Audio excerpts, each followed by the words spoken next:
Now we turn to this. U.S. and Chinese officials are trying to iron out details of a high-stakes trade deal in London at this moment. Now, the meeting follows a call between President Trump and Chinese President Xi Jinping last week. Tariff tensions have been rocking global markets for months, as you well know by now.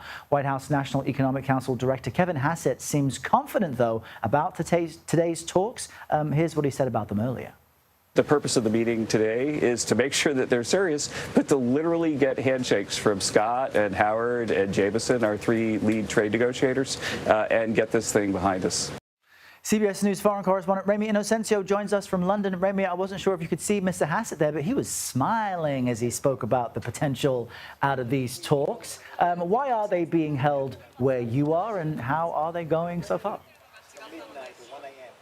Yeah, absolutely. And on the face of it, Errol, the idea that these U.S. China talks are actually happening in London might feel unexpected, but you could see it as one of potentially U.S. UK ties being quite warm as they are relative to the rest of the world. But on the Chinese side, you might ask, why would they want to come to London? Well, the delegation here is expected to stay here for the next week or so, and that also gives them the opportunity to talk with businessmen, government leaders here in the UK, but it also makes them European adjacent, to potentially talk with people coming over from Europe, to also talk about market access, to talk about what could Chinese companies, what could Chinese goods do in terms of getting over to diversify the markets if that is, talks break down. But as you talked about earlier, there's a lot of hope, a lot of optimism, the smiles that we saw there coming out of Geneva and coming here to London.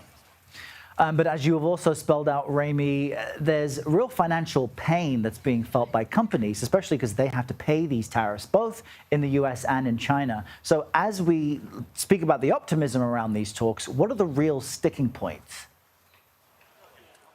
Yeah, absolutely. And yeah, don't get me wrong, there are a lot of sticking points. And right now, the future of U.S. China trade and tariff ties are being decided in that cream-colored building right behind me, Lancaster House here. A lot on the table. They're probably talking about crippling tariffs we've been talking about for the past few months against each other, rare earth minerals that China has, we know, and that the U.S. needs. And then there are the U.S. student visas that Washington says that it will revoke from Chinese students in the country if they're, for example, linked to the Chinese Communist Party, or if they're studying potentially sensitive topics that could be deemed as national security threats.